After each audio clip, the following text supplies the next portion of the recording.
Hello everyone, welcome back to my channel and today day number 3 of our personality development course. In this video we are going to be talk about the communication skills. अगर हम बात करें communication skills की तो जैसे कि सबको पता है कि अगर आपको एक पर्सनालिटी डेवलप करनी है तो फर्स्ट इंप्रेशन आपके कम्युनिकेशन से ही जाता है, राइट। उसके लिए आपको कम्युनिकेशन स्किल्स को सीखना पड़ेगा। अब कम्युनिकेशन स्किल्स के नाम पर एक लोगों ने मिथ बना रखा है जो कि अंधविश्वास जिसको बोला जाता है कि अगर आपको अच्छी कम्युनिकेशन बोलनी है तो आपको इंग्लिश आना ज़रूरी है, जो कि बिल्कुल गलत है। ज़रूरी नहीं आपकी कम्युनिकेशन स्किल्स अच्छी है तो वो इंग्लिश में ही हो। Be comfortable with your language, आपको आपकी लैंग्वेज पे वर्क करना है। ज़रूरी नहीं है कि कम्युनिकेशन स्किल्स अच्छी होना मतलब कि हम हमेशा इंग्लिश में ही बात करें। हमने बहुत सारे मोटिवेशनल स्पीकर्स को देखा है, वो हिंदी में भी बात करते हैं एज वेल एज इंग्लिश में भी बात करते हैं। तो it depends on your choice, your comfortable zone कि आप कैसे प्रेफर करते हो। ऐसा ज़रूर है कि कम्युनिकेशन स्किल्स है, जब हम इंटरनेशनल क्लाइंट्स के साथ बात करते हैं तब आपको इंग्लिश आना that is very necessary. Why? Because आपकी लैंग्वेज उनके बीच में कम्युनिकेशन बैरियर क्रिएट करता है। उस फील्ड में आपको कम्युनिकेशन आना ज़रूरी है इंग्लिश में। बट अगर हम बात करें गुड कम्युनिकेशन स्किल्स की तो इसका मतलब ये नहीं होता कि आपको बहुत अच्छी है फर्राटेदार इंग्लिश आनी चाहिए। इट विल बी आप आपकी लैंग्वेज में बहुत अच्छे से अपने वे को मतलब जो भी आपकी बात है वो दूसरे के सामने रख पा रहे हैं, उसको हम कम्युनिकेशन कहते हैं। तो फर्स्ट टॉपिक से स्टार्ट करते हैं, what is good communication. Good communication क्या होता है? कम्युनिकेशन बात पता चल गई। कभी भी ये मत रखना कि एक अच्छी इंग्लिश बोलना मतलब अच्छा कम्युनिकेशन होता है, नहीं। सबसे पहले बात करते हैं हम गुड कम्युनिकेशन किसे कहते हैं। तो सबसे पहले आपको सक्सेसफुल कम्युनिकेशन करना है। Your first target is your successful communication.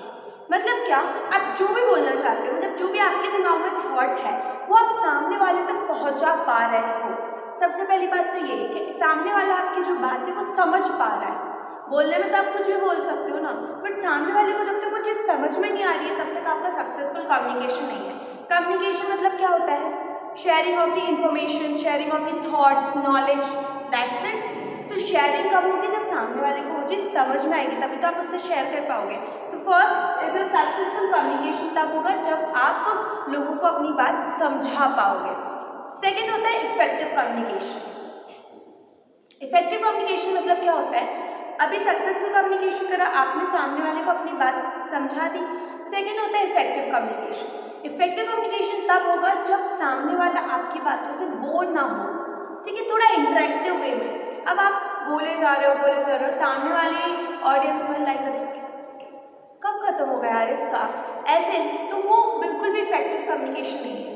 Communication है वहाँ पर, आप आपकी इन्फॉर्मेशन दे रहे हो, उनको शायद समझ में भी आ रहा होगा, बट इफेक्टिव नहीं है, वो आपसे इंटरेक्ट नहीं कर पा रहे हैं, वो आपसे बोर हो रहे हैं, तो उस कम्युनिकेशन का कोई मतलब नहीं रहता है, वो इफेक्टिव कम्युनिकेशन में नहीं आएगी। थर्ड थिंग होता है आपका इन्फ्लुएंशियल कम्युनिकेशन। इन्फ्लुएंशियल कम्युनिकेशन में क्या होता है कि सामने वाला जो है ना आपके बॉडी लैंग्वेज, आपके कॉन्फिडेंस, आपके पोस्चर उससे इम्प्रेस होता है। ही वॉज लाइक दैट कि नहीं यार मुझे भी इसके जैसे बनना है। तो ये चीज़ जब इन्फ्लुएंस करती है, मतलब आपकी पर्सनैलिटी दूसरों को इन्फ्लुएंस कर रही है, वो भी आपके जैसे बनना चाहते हैं, तो वो होती है इन्फ्लुएंस कम्युनिकेशन। अब आपको क्या करना है, अब I am going to be give you one target. अब कैसे आप आपके कम्युनिकेशन स्किल्स को सुधारोगे और कैसे आप गुड कम्युनिकेशन स्किल्स की तरफ बढ़ोगे। तो सबसे पहले आप सक्सेसफुल कम्युनिकेशन का टारगेट बनाओ।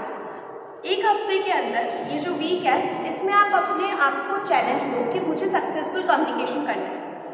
याद रखना, इंग्लिश में बात करना is not a communication. Hindi में बात करो, मराठी में बात करो, तेलुगु में बात करो, जिसमें आप बात कर रहे हो कंफर्टेबल फील कर लो, ठीक है। आपने वो बात करना स्टार्ट करा, आप बस अपने थॉट्स को सामने वाले को समझा पा रहे हो। एक हफ्ते आपको ऐसे करना है। Hindi English language doesn't matter, आपको यही टास्क है कि आप एक हफ्ते तक अपनी बात सामने वाले को अच्छे से, ऐसे नहीं बात तो समझ में आती है, अच्छे से समझा पा रहे हो। फिर सेकेंड टारगेट रखना इफेक्टिव कम्युनिकेशन। सामने वाला बोर नहीं होना चाहिए। पहले आप अपने मैसेज को डिलीवर करना सीखो, फिर कैसे उसको इफेक्टिव वे में, इंटरेक्टिव वे में कन्वर्ट कर सकते हो वो सीखना।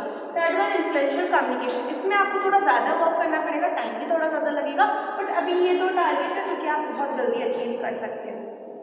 सेकेंड थिंग आता है स्टार्ट विथ ऑनेस्टी। ऑनेस्टी मतलब क्या होता है? अपन बोलते हैं ना, अपन सामने वाले से तो झूठ बोल सकते हैं, बट कभी भी आप अपने आप से खुद से झूठ कभी नहीं बोल सकते। ये यूनिवर्सल फैक्ट है। आप सामने वाले को क्या बोल रहे हो, भले आपके चेहरे पर कोई एक्सप्रेशन नहीं आ रही कि आप झूठ बोल रहे हो, बट आपके अंदर तो आपको पता है कि हाँ आप झूठ बोल रहे हो। तो पहली बात तो अपने आप से ही क्या करना है, ऑनेस्ट रहना है। क्या करना है आपको, verbal strength plus body language. आपको अपने वर्बल स्ट्रेंथ पे काम करना है। हिंदी तो सबको आती है, बट हिंदी भी अच्छे से अपनी बात को डिलीवर करना है। हिंदी में भी ऐसा नहीं, हिंदी तो सब बोल लेते हैं ना, इंग्लिश की बात तो हम भूल जाते हैं। अपना जो वर्बल, हमारा जो खुद का मदर टंग है, उसमें हम क्या कर रहे हैं, वर्बल स्ट्रेंथ पे वर्क करना है। मतलब हमारी हिंदी में ही अच्छे से हम चीज़ों को डिलीवर कर पा रहे हैं। सेकेंड, अपने बॉडी लैंग्वेज पे बहुत ज़्यादा वर्क करना है, जो कि हम आगे पढ़ने वाले हैं।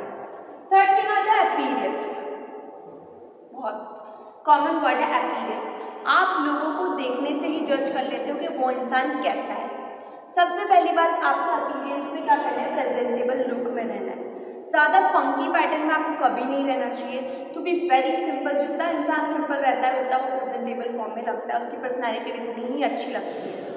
सेकेंड थिंग, आपको करेक्ट फिट पहनना चाहिए। जब भी आपका प्रेजेंटेशन हो, जब भी आप मतलब ग्रुप डिस्कशन में आप जा रहे हो, इंटरव्यू देने जा रहे हो, प्रेजेंटेशन देने जा रहे हो, वहाँ पर ये कोशिश करो कि आप कंफर्टेबल फिट्स पहनो। मतलब वो ड्रेसेस आपको ट्राई करना है, वो क्लोथ्स आपको पहनने जिसमें आप सोचते हो कि नहीं इसमें मैं बहुत अच्छा लगता हूँ या बहुत अच्छी लगती हूँ, मतलब जिसमें आप कंफर्टेबल हो। नहीं तो क्या होता है, बहुत सी बार आधे लोग इधर से ऐसा इधर से ऐसा ऐसे करने में आपका कॉन्फिडेंस लूज दिखता है कि आपका जो फोकस है वो कंटेंट डिलीवर करने में नहीं है, उसको जो आपके क्लोथ्स है उन पे ही आपका फोकस ज़्यादा है। इससे ये पता चलता है। Third thing is that body language की बात करते हैं। Fourth thing is body language. Body language में क्या होता है, हमारे बॉडी लैंग्वेज, हम बात करें ना, अगर हम जो भी प्रेजेंटेशन देते हैं उसमें हमारा 60% बॉडी लैंग्वेज का पार्ट होता है और 40% हमारा वर्बल कम्युनिकेशन में आता है। मतलब आपकी बॉडी लैंग्वेज इस type of non verbal communication जिस पे आप आपके वर्ड्स का यूज़ नहीं करते हो, बट बिना शब्दों का प्रयोग करे भी आपकी बॉडी बहुत सारी चीज़ें शो कर देती है। जैसे कि कुछ गेस्चर्स के बारे में हम बात करते हैं। एक होता है लेवल गेस्चर्स, वो बोलते हैं ना, we are like this and we want to go this, so this is your level gestures. जब भी आप बताना चाहते हो दो लेवल डिफरेंस के बीच में, तो आप ऐसे लेवल गेस्चर्स का यूज़ करेंगे। सेकेंड थिंग आपके पास क्या आता है, this and that gestures. I am doing this but I want to do that, this and that gestures. ये बॉडी लैंग्वेज को बहुत इफेक्टिव बनाता है। जब भी आप गेस्चर्स यूज करते हो, believe me 400 plus body language के गेस्चर्स होते हैं, 400 प्लस गेस्चर्स होते हैं, और हम आगे आने वाली वीडियोस में गेस्चर्स पे बात करने वाले हैं। अभी थोड़े बहुत गेस्चर्स बता देती हूँ।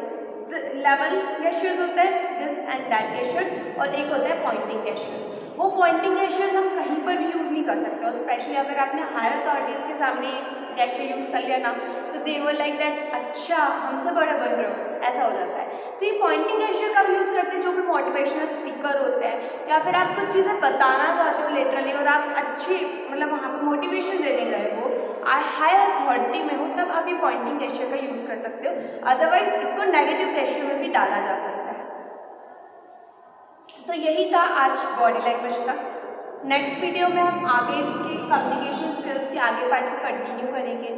टेक दिस स्क्रीनशॉट, आपकी सारी चीज़ें आपकी नोटबुक में नोट डाउन कीजिए एंड इस पर वर्क करना स्टार्ट कीजिए। आगे हम पोस्चर्स वगैरह सारी चीज़ों को डिस्कस करने वाले हैं। So until next time, keep updated and keep stay with my channel, and don't forget to like and subscribe my channel. Thank you so much.